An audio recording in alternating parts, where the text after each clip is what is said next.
அனைவருக்கும் வணக்கம். Welcome to Jo's Kitchen. இன்றைக்கி நம்ம ஜோஸ் கிச்சனில் ஒரு லஞ்ச் ரெசிபி தான் பார்க்க போகிறோம். இது வந்து முளைக்கீரை நான் நாள் கடைக்கு போனப்போ வாங்கிட்டு வந்தேன்.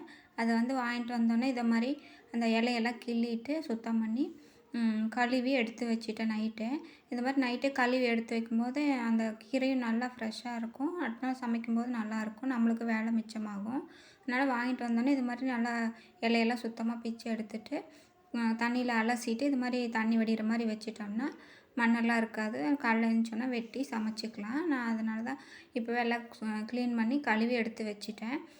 கழுவிட்டு அப்புறம் நம்ம ஒரு துணியில் ஏதாவது கவரில் போட்டு வச்சிட்டோம்னா வாடாமல் இருக்கும். இல்லைன்னா அப்படியே வச்சோம்னா எல்லாம் வாடி போயிடும். இப்போ அதை மறுநாள் காலையில் எடுத்துகிட்டு இந்த மாதிரி சின்னதாக நறுக்கிட்டு அதுக்கப்புறம் நம்ம சமைக்கலாம். இப்போ நம்ம அரிசி மாவு, கோதுமை மாவு இதெல்லாம் எதுவும் சப்பாத்தியோ பூரியோ இது மாதிரி எதுவும் செய்யாதப்போ குழம்பு, ரசம், பொரியல் இது மாதிரி நம்ம 2-3 இது செய்யணும்.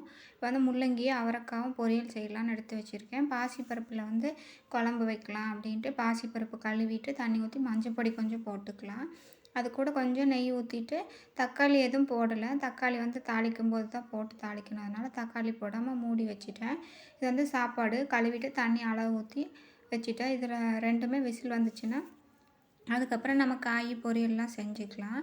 இப்போ பார்த்திங்கன்னா இது முள்ளங்கி தண்டு, அவரைக்காய் இது 2யும் அது கூடயே வெட்டி போட்டுட்டோம்.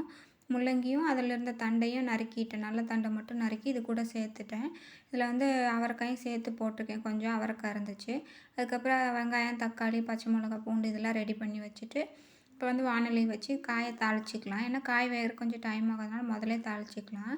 எண்ணெய் காஞ்சதுக்கப்புறம் கடுகு, சீரகம் கொஞ்சம் போட்டுட்டு கடலைப்பருப்பு கொஞ்சம் போட்டுட்டேன். அதுக்கப்புறம் வெங்காயம் போட்டு கருவேப்பிலை கொஞ்சம் போட்டிருக்கேன். சின்ன வெங்காயம் தான் போட்டிருக்கேன். 2 பச்சை மிளகாய் கீரி அதை போட்டிருக்கேன். அதுக்கப்புறம் நல்லா வறுபட்டதுக்கப்புறம் நம்ம தக்காளி கொஞ்சமாக சேர்த்துக்கலாம். நான் அதில் ஒரு தக்காளி அளவுக்கு மட்டும் சேர்த்துட்டு நல்லா கலந்து விடுங்க. கலந்துட்டு கொஞ்சம் குழஞ்சி வர மாதிரி ஆகும்போது காய் சேர்த்துக்கலாம். அதுக்குள்ளே அந்த பக்கம் வாணலியில் நம்ம பருப்பு தாளிச்சிக்கலாம். பருப்பு குக்கரில் வேக வச்சோம் இல்லையா, அந்த பருப்பு ரெடி ஆகிடுச்சு. அதை தாளிச்சிக்கலாம். நான் கடலெண்ணெய் தான் வச்சுருக்கேன். கடலெண்ணெய் தான் சேர்த்திக்கிறேன். அதுக்கப்புறம் காய் கலந்துட்டு மூடி போட்டு கொஞ்சம் வேக விட்டோம்னா அது வெந்துட்டுருக்கும். அதுக்குள்ளே நம்ம பருப்புலாம் தாளிச்சிக்கலாம். அதுக்கப்புறம் எண்ணெய் காஞ்சது கடுகு, கடலைப்பருப்பு போட்டுட்டு அதுக்கு கருவேப்பிலை, வெங்காயம், சின்ன வெங்காயம் நறுக்கி வச்சுருக்கோம் இல்லையா, அதில் கொஞ்சம் போட்டு வதக்கிட்டு தக்காளி இது கூட நறுக்கின தக்காளி போட்டு வதக்கணும். இப்போ பூண்டு இடித்து இதில் சேர்த்துக்கலாம். பச்சை மிளகா நறுக்கினதில் கொஞ்சம் சேர்த்துட்டு அதுக்கப்புறம் பூண்டை இடித்து போட்டுக்கலாம் கொஞ்சம் நேரம் கழித்து. இப்போ காய் இடையில ஒரு வாட்டி கலந்து விடுங்க. கலந்து விட்டுட்டு மூடி வச்சு மீடியம் ஃப்ளேமில் வச்சுக்கோங்க. உப்பு தேவையான அளவு போடுங்க. முள்ளங்கி உப்பு எல்லாத்தையும் உறிஞ்சிக்கும். அதனால் அளவாக போட்டுக்கோங்க. போட்டுட்டு கொஞ்சம் இடையில இந்த பக்கம் கலந்துட்டு தக்காளி சேர்த்துக்கலாம். தக்காளி நல்லா பழுத்த தக்காளியாக கிடச்சிது, அதுதான் நான் நறுக்கி வச்சுருக்கேன். தக்காளி சேர்த்துட்டு வதக்கிக்கலாம். இது தட்டு வச்சு மூடிட்டு ஒரு மீடியம் ஃப்ளேமில் வச்சுருக்கேன். தண்ணியெல்லாம் எதுவும் சேர்த்துல, தண்ணி சேர்த்தாம தான் மூடி வச்சுருக்கேன். அதுக்கப்புறம் பூண்டு இடித்து இது கூட சேர்த்துக்கலாம். பூண்டு இடித்து சேர்த்துட்டோம்னா நல்லாயிருக்கும். பாசிப்பருப்பு குழம்புக்கு பூண்டு, சீரகம் இது 2 போட்டோம்னா கொஞ்சம் நல்லாயிருக்கும். அதனால் இப்போ பருப்பு நல்லா வெந்துருச்சு. ரொம்ப குழையாமல் ஓரளவுக்கு குழஞ்சி வந்திருக்கு. முதல்ல இது மாதிரி ஒரு கரண்டி போட்டு நல்லா கிளறிட்டு அதுக்கப்புறம் மொத்த பருப்பையும் சேர்த்து கலந்துக்கோங்க. இது மாதிரி கலக்கும்போது அடி பிடிச்சிருந்தா கூட சரியாயிடும். அப்புறம் தண்ணி ஊற்றிட்டு உப்பு இதெல்லாம் பார்த்துக்கோங்க. உப்பு காரமெல்லாம் பார்த்துட்டு கொதிக்க விடுங்க. பருப்பு கொதிக்கும்போது கொஞ்சம் அடி பிடிக்கிற மாதிரி இருக்கும். அதனால் நீங்கள் பார்த்து கலந்துட்டுக்கோங்க. கொதிக்கிற டைம் மட்டும் கொஞ்சம் அடி பிடிக்கும். அது நீங்கள் கலந்து விட்டுட்டிங்கன்னா அப்புறம் அடி பிடிக்காது. இப்போ இடையில நம்ம காய் ஓரளவுக்கு வெந்து வந்திருக்கும் பாதி. அந்த டைமில் நம்ம கலந்துட்டுக்கலாம். கலந்துட்டு உப்பெல்லாம் போட்டிருக்கோம், அதனால் சீக்கிரம் வெந்துடும். அவரைக்காய் மட்டும் கொஞ்சம் வேகிறதுக்கு டைம் எடுக்கும். அது கூட மஞ்சள் பொடியும் கொஞ்சம் மல்லிப்பொடி போட்டிருக்கேன். மல்லிப்பொடி போட்டு கலந்துட்டு இது நான் அரைச்ச மட்டன் மசாலா பவுட்ரு இதுலேருந்து ஒரு 2 ஸ்பூன் சேர்த்துட்டேன். இது மாதிரி சேர்க்கும்போது நல்லா மணமாகவும் இருக்கும், பார்க்குறக்கும் நல்லாயிருக்கும், சாப்பிட்றதுக்கும் இன்னும் நல்லா டேஸ்ட்டாகவும் இருக்கும். இந்த மட்டன் மசாலா பவுட்ரு நான் எல்லா காய்க்கும் சேர்த்து தான் செஞ்சுட்ருக்கேன். எந்த பொரியல் செஞ்சாலும் அது கூட சேர்த்து தான் போட்டுட்ருக்கேன். நல்லா தான் இருக்குது. நீங்களும் அது மாதிரி மட்டன் மசாலா செய்யணும் அப்படின்னு வீடியோ லிங்க் தரேன். அதில் செக் பண்ணிவிட்டு நீங்களும் அது மாதிரி அரைச்சி யூஸ் பண்ணுங்கள். பருப்பு கொதிச்சிருச்சு, நல்லா கொதித்து வந்துருச்சு பாருங்கள். இப்போ இது மாதிரி கொதித்து வந்ததுக்கப்புறம் நம்ம இது கூட கொத்தமல்லி தழை சேர்த்துக்கலாம். கொத்தமல்லி தழை சேர்த்துட்டு வேணால் நெய் கூட கொஞ்சம் சேர்த்துக்கலாம். நான் கொத்தமல்லி தழை மட்டும் சேர்த்துக்கிட்டேன்.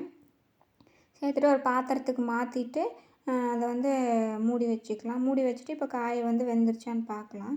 நம்ம வந்து மசாலா பொடியெல்லாம் போட்டிருக்கோம் இல்லையா? அதனால் கொஞ்சம் அது வாசனை வந்து நல்லா கம கமன்னு வர ஆரம்பிக்கும். அடி பிடிக்கவும் செய்யும். அதனால நீங்கள் இடையில ஒரு ஒரு டைம் எடுத்து கலந்து விட்டுக்கோங்க. கலந்து விட்டுட்டு சிம்மில் வச்சு கொஞ்சம் வேக விட்டுட்டு அதுக்கப்புறம் தேங்காய் சேர்த்துக்கோங்க. தேங்காய் சேர்த்ததுக்கப்புறம் அடுப்பை ஆஃப் பண்ணிவிட்டு இறக்கி வேறு பாத்திரத்துக்கு மாற்றிக்கலாம். அவ்வளோதான், காய் வெந்துருச்சு. இப்போ வந்து நம்ம சிம்மில் வச்சு கொஞ்சம் நேரம் வேக வைக்கும்போது காய் வந்து நல்லா வெந்து வரும். மசாலா வாசனையும் போயிட்டு நல்லா கம கமன்னு இருக்கும். அது காய் ரெடி ஆகிடுச்சு. அதையும் எடுத்து மாற்றி வச்சுட்டேன். அதுக்கப்புறம் கடைசியாக கீரை மட்டும்தான் இருக்குது. அதை தாளிச்சிக்கலாம். கடுகு, கருவேப்பிலை, கடலைப்பருப்பு தாளிச்சிட்டு வெங்காயம், பச்சை மிளகா, ஒரு பச்சை மிளகா இருந்துச்சு அதை மட்டும் சேர்த்துக்கிறேன். வெங்காயம் மட்டும் கொஞ்சம் நிறையா வச்சுருந்தேன், அதை சேர்த்துட்டு நல்லா கலந்துக்கலாம். கலந்ததுக்கப்புறம் அதுக்கு வெங்காயம் கொஞ்சம் வதங்கட்டும். வதங்கினதுக்கப்புறம் நம்ம தக்காளி பழம் இதெல்லாம் சேர்த்துக்கலாம். ஒரு வரமிளகா, கொஞ்சம் பூண்டு, ஒரு பச்சை மிளகா, இது 3யும் சேர்த்துக்கலாம். பூண்டு போடும்போது கொஞ்சம் ஃப்ளேவர் நல்லாயிருக்கும், சாப்பிடும்போதும் நல்லாயிருக்கும். கீரை வந்து பொரியல் செய்யும்போது அது இந்த மாதிரி பூண்டு, பச்சை மிளகா இதெல்லாம் சேர்த்து செஞ்சோம்னா நல்லாயிருக்கும். இப்போ வந்து தக்காளியும் போட்டுட்டேன். தக்காளி கொஞ்சம் குழஞ்சி வந்துச்சுன்னா அதுக்கப்புறம் நம்ம கீரை போட்டுக்கலாம். கீரை வந்து நம்ம போட்டு கிண்டும்போது சிம்மில் வச்சுக்கோங்க. சிம்மில் வச்சுட்டு கொஞ்சமாக போட்டு கலந்துக்கோங்க. கலந்துட்டு அதுக்கப்புறமா நீங்கள் மீதி இருக்கிற கீரையெல்லாம் போட்டு கலந்திங்கன்னா உங்களுக்கு கலக்கறதுக்கு ஈஸியாக இருக்கும். அதே டைம் கீழே எதுவும் சிந்தாமையும் இருக்கும். அதனால முதல்ல ஒரு கை எடுத்து போட்டு நல்லா கலந்துட்டு அதுக்கப்புறம் மீதி இருக்கிற கீரையெல்லாம் போட்டு கலந்திங்கன்னா ஈஸியாக இருக்கும். வாணலி வந்து கொஞ்சம் பெரிய வாணலியாக வச்சுக்கோங்க கீரையெல்லாம் செய்யும்போது. அப்போ தான் வந்து கலக்கறதுக்கும் நல்லாயிருக்கும்.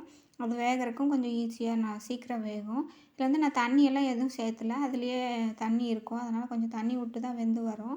தக்காளியும் போட்டிருக்கோம்ல, அந்த தண்ணியும் சேர்த்து அதுலேயே வேகட்டும் அப்படின்னு நான் தண்ணி எதுவும் சேர்த்தல.